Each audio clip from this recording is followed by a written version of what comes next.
My dear student, in this lesson I will explain what is Gay-Lussac's law. Okay, this is an important law of gas, and this law gives us relationship between pressure and temperature. Pressure and temperature. Okay, so we need to remember one thing. If we are increasing the pressure, then definitely the volume will decrease. Okay, so if volume is decreasing, then temperature will also increase. Okay, so what this law states? This law states that pressure of a gas of a given mass of gas is directly proportional to absolute temperature at constant volume. Okay, so mathematically what can we represent? We can represent P is directly proportional to T, or P by T is equal to constant.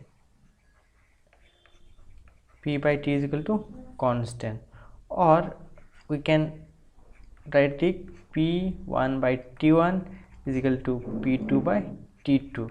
So this is a very important relationship, and by using this relationship we can solve various kinds of numerical, and I will make another video where I will solve the numerical related to this law.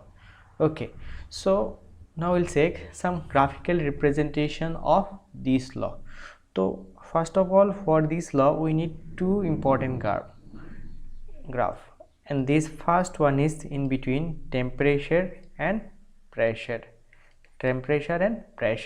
So remember, when this relation established, then we need to keep the volume constant.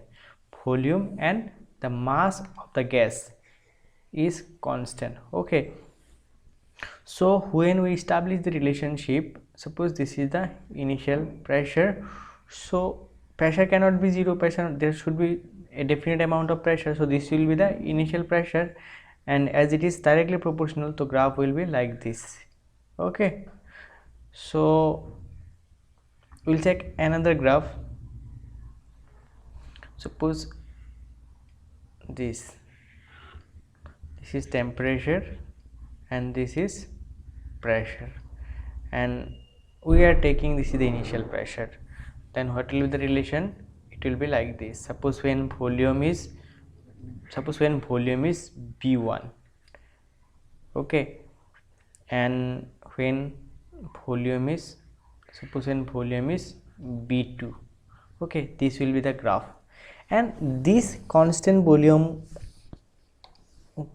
straight line is known as isochore. What is this? Isochore.